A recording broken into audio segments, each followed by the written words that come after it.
Hello everyone, welcome to Pharmacovigilance Update. Today's topic is digestive diseases. Let's have a look on content of this video.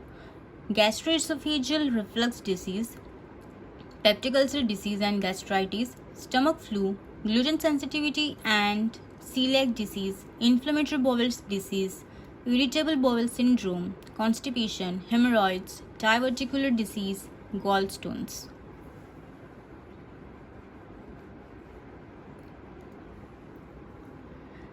Let's start with gastroesophageal reflux disease. If you have an heartburn or acid reflux more than a couple of times a week, you may have gastroesophageal reflux disease or GERD.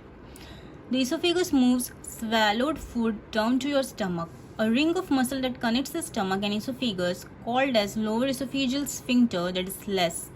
When this less is weak, stomach acid can leak back up into your esophagus and cause heartburn. This can cause serious damage to your esophagus over time. GERD can be treated with lifestyle changes such as changing what and when you eat and eating smaller meals. Antacids or acid blockers can also help.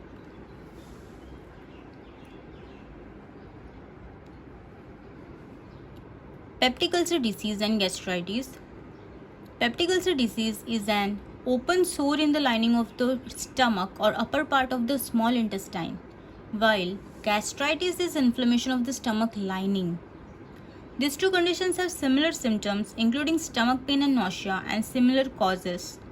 A bacterial infection by H. pylori is the most common cause of peptic ulcer disease and often causes chronic gastritis. Antacids and proton pump inhibitors often help. Antibiotics can be used to treat H. pylori infection.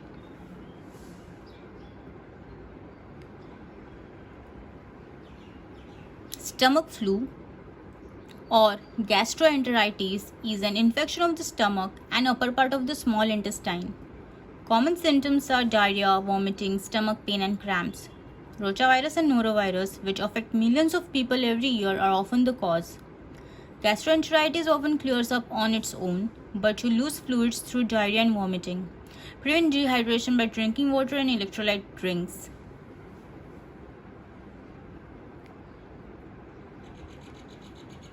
Gluten sensitivity and celiac disease. Symptoms of gluten sensitivity and celiac disease are similar. They include diarrhea, bloating, and abdominal pain. True celiac disease affects less than 1%. It's important to see your doctor for a correct diagnosis. Don't try to self-diagnose. Unlike gluten sensitivity, celiac is an autoimmune disease that can damage the small intestine. Eliminating gluten, a protein in wheat, rye, barley, and oats from your diet is the main treatment for both conditions.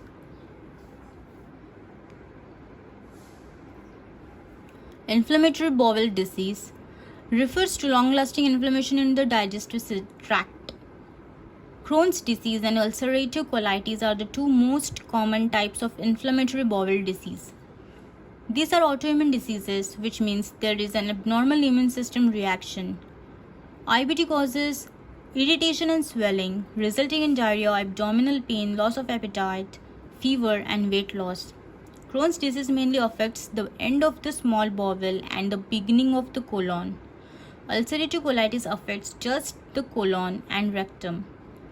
Drugs that block your immune response can treat IBD. Sometimes surgery is necessary.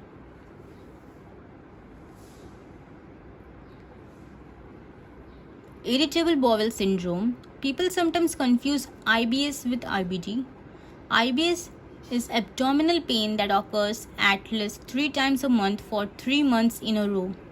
You also might have constipation or diarrhea. Unlike IBD, IBS doesn't harm the digestive tract and it's far more common. The exact cause of IBS is unclear. Treatment may include eating smaller meals and avoiding foods that cause symptoms. Some people take laxatives, fiber supplements, or probiotics to treat IBS.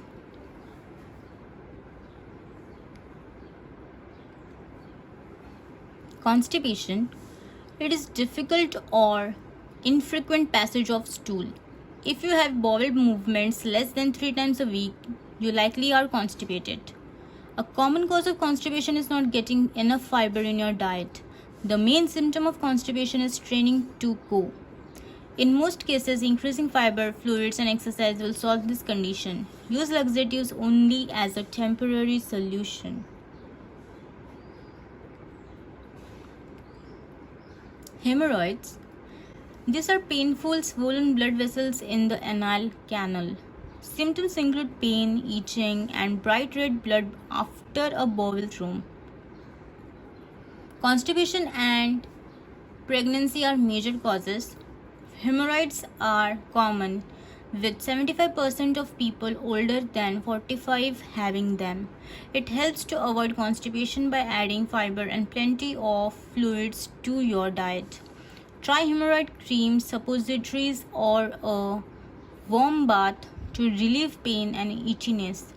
It may feel a little embarrassing to talk about hemorrhoids, but don't let that stop you from seeking help if hemorrhoids persist.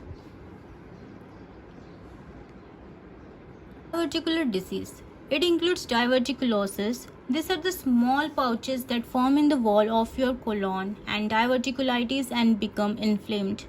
Roughly half of people ages 60 to 80 have this condition. You may feel bloated, constipated, or pain in your lower abdomen.